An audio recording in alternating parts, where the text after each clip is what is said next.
हमारे ऐसे फ्रेंड्स हैं जो लाइफ में खुल के जीते ही नहीं हैं। वो हमेशा कुछ ऐसे ही कहते रहेंगे, यार बहुत मन है वो गेम खेलने का, या वो नई मूवी आ रही है बड़ा मन था उसको देखने का। और जब उनको कोई बोलता है तो चलना यार फिर देखते हैं, तो उनका जवाब हमेशा कुछ ऐसा होता है, नहीं यार मैं नहीं जा सकता, बहुत सारा काम है, इतना सारा होमवर्क पड़ा हुआ है, मुझे बहुत बुरा सा लगेगा अगर मैं गया तो, सारा टाइम वेस्ट हो जाएगा। और 5 मिनट के बाद यही लोग फेसबुक को स्क्रॉल कर रहे होते हैं और अपनी फ्रेंड्स की फोटोग्राफ लाइक कर रहे होते हैं, या फिर यूट्यूब में कोई फनी वीडियो देख रहे होते हैं। और इसको हम बोलते हैं लो डेंसिटी फन। अगर आप लोगों की फेसबुक पोस्ट्स को लाइक कर रहे हो या यूट्यूब में कोई फनी वीडियो देख रहे हो तो है तो ये फन ही, लेकिन ये इतनी लो डेंसिटी का फन है कि खुद का बेवकूफ बनाना और अपने आप को गिल्ट फ्री रखना बहुत आसान हो जाता है। और ये एक बहुत बड़ा रीजन है प्रोक्रास्टिनेशन का। इस चीज को अवॉइड करने की सबसे अच्छी स्ट्रैटेजी है कि आप जाओ और एंजॉय करो, एक हाई डेंसिटी फन करो। जो मूवी देखने चाहते हो वो जाओ, जिस जगह घूमना चाहते हो वो घूमो,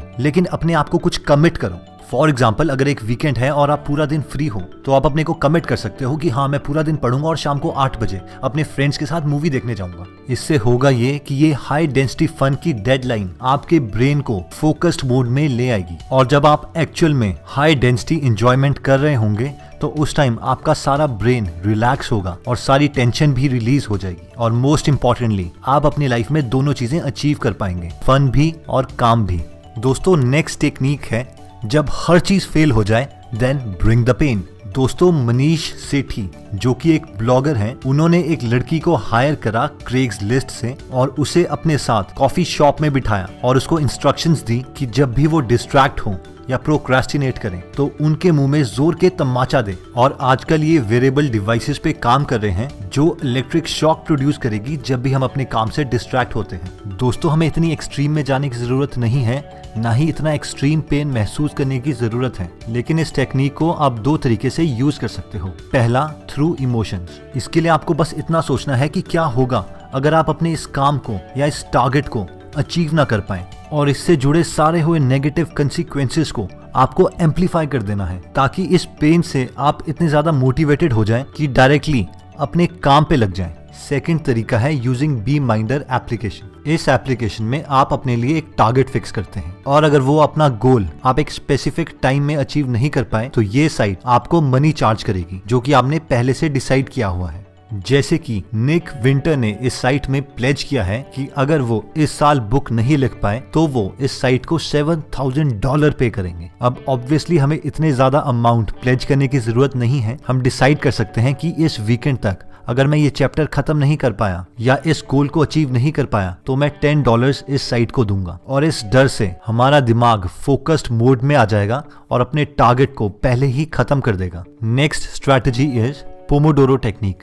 दोस्तों, मैक्सिमम टाइम हमारा दिमाग इसलिए प्रोक्रास्टिनेट करता है क्योंकि हमें पता नहीं होता कि इस काम का एंड कब होगा। जैसे कि मान लीजिए अगर आपको कोई काम खत्म करना है या फिर कोई चैप्टर खत्म करना है तो आपको ये नहीं पता होगा कि ये कल खत्म होगा या परसों, और ये टारगेट हमें इतना बड़ा लगता है कि इसको हम कभी स्टार्ट ही नहीं करते, क्योंकि इस केस में रिवॉर्ड बहुत ज्यादा दूर है और हमारा ब्रेन आउटपुट पे फोकस कर रहा है। तो इस सिचुएशन को अवॉइड करने के लिए हम अपने ब्रेन को इनपुट पे फोकस करवाते हैं, यानी हम डिसाइड करेंगे कि हम सिर्फ 25 मिनट तक पढ़ेंगे और उसके बाद 10 मिनट का ब्रेक लेंगे। इससे हमारा ब्रेन प्रोग्राम हो जाएगा कि चाहे चैप्टर खत्म हो या ना हो, चाहे वो टास्क खत्म हो या ना हो, हमें 25 मिनट बाद वैसे भी रुक जाना है। और इस टेक्निक को हम कहते हैं पोमोडोरो टेक्निक। दोस्तों, इस टेक्निक को यूज करने के लिए एक मोबाइल एप्लीकेशन है जिसका नाम है टाइड, TIDE। ये आप गूगल प्ले स्टोर से डाउनलोड कर सकते हैं। दोस्तों, फाइनली आती है प्रोक्रास्टिनेशन इक्वेशन। ये इक्वेशन बनाई थी मोटिवेशन रिसर्चर पियर्स स्टील ने। ये इक्वेशन बताती है कि एग्जैक्टली किस वजह से आपकी मोटिवेशन खत्म हुई है और उस रीजन को आप कैसे अवॉइड कर सकते हैं। ये इक्वेशन बोलती है motivation is equal to expectancy into value divided by impulsiveness into delay.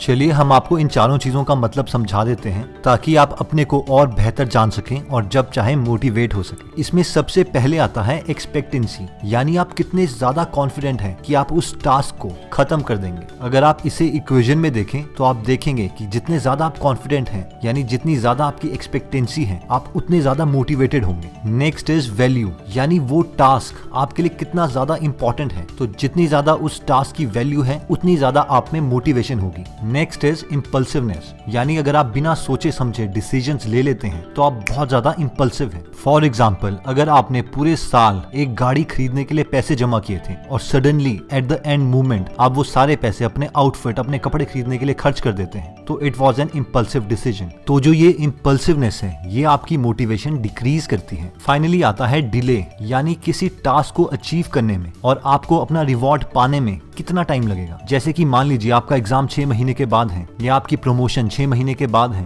तो इन केसेस में डिले बहुत ज्यादा है, इसलिए आपका मोटिवेशन भी कम होगा। तो एक एल्गोरिदम है जिसको इस इक्वेशन के साथ यूज करके आप अपने में मोटिवेशन इंक्रीज कर सकते हैं। स्टेप 1 इज नोटिस कि आप एक्चुअल में प्रोक्रास्टिनेट कर रहे हैं। ये पार्ट सबसे ज्यादा आसान है और इसमें आप अपने को लिटरली बोलते हैं, एक्सेप्ट करते हैं कि यस मैं चीजों को टाल रहा हूँ। Step 2 is identify. आपको आइडेंटिफाई करना है कि इस इक्वेशन की 4 फैक्टर्स में से कौन सा ऐसा फैक्टर है जिसकी वजह से आपकी मोटिवेशन कम हो गई है। जैसे कि अगर आपको लगता है कि पता नहीं आपसे काम हो भी पाएगा कि नहीं, दैट मीन्स आपकी एक्सपेक्टेंसी में प्रॉब्लम है। या फिर अगर आपको लगता है कि इतना इंपॉर्टेंट काम तो है नहीं, पता नहीं मैं क्यों कर रहा हूँ, इसका मतलब है आपकी वैल्यू में प्रॉब्लम है। या आपको लगता है कि यार ये तो बहुत ज्यादा बाद में एग्जाम होगा, या फिर इसकी डेडलाइन, ड्यू डेट तो भी बहुत दूर है, यानी डिले। और अगर आप बहुत ज्यादा इंपल्सिव हो रहे हैं, चलते चलते ही आप कुछ और करने लग गए, तो यानी आपकी इंपल्सिवनेस में प्रॉब्लम है। Third and final step is उस प्रॉब्लम को फिक्स करें। जैसे कि मान लीजिए आपकी एक्सपेक्टेंसी में प्रॉब्लम है,